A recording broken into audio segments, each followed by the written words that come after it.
আপা, জন্ম নিবন্ধন সনদ? সেইটা আবার কি? জন্মের ৪৫ দিনের মধ্যেই শিশুর জন্মতথ্য নিবন্ধন করতে হয়। তাইলে? দ্বিতীয় ডোজের সময় অবশ্যই জন্ম নিবন্ধন সনদ সাথে আনবেন। ঠিক আছে।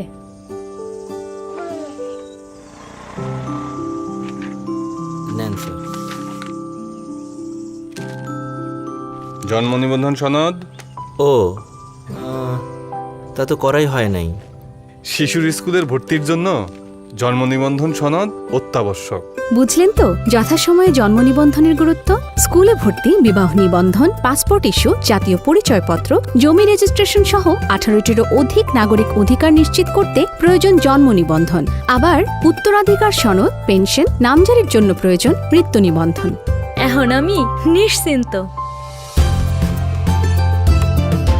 জন্ম নিবন্ধন ওকে দিয়েছে আপন পরিচয়ে বেড়ে ওঠার সুযোগ। সংশ্লিষ্ট নিবন্ধক কার্যালয়ে গিয়ে জন্ম ও মৃত্যু তথ্য নিবন্ধন করুন। জাতি, ধর্ম, বর্ণ, গোষ্ঠী, লিঙ্গ নির্বিশেষে সবার জন্ম মৃত্যুর তথ্য নিবন্ধনে বাংলাদেশ সরকার বদ্ধপরিকর। এখন অনলাইনেও জন্ম মৃত্যু নিবন্ধন করা যায়। নির্ভুল জন্ম মৃত্যু নিবন্ধন করব, শুদ্ধ তথ্য ভাণ্ডার করব।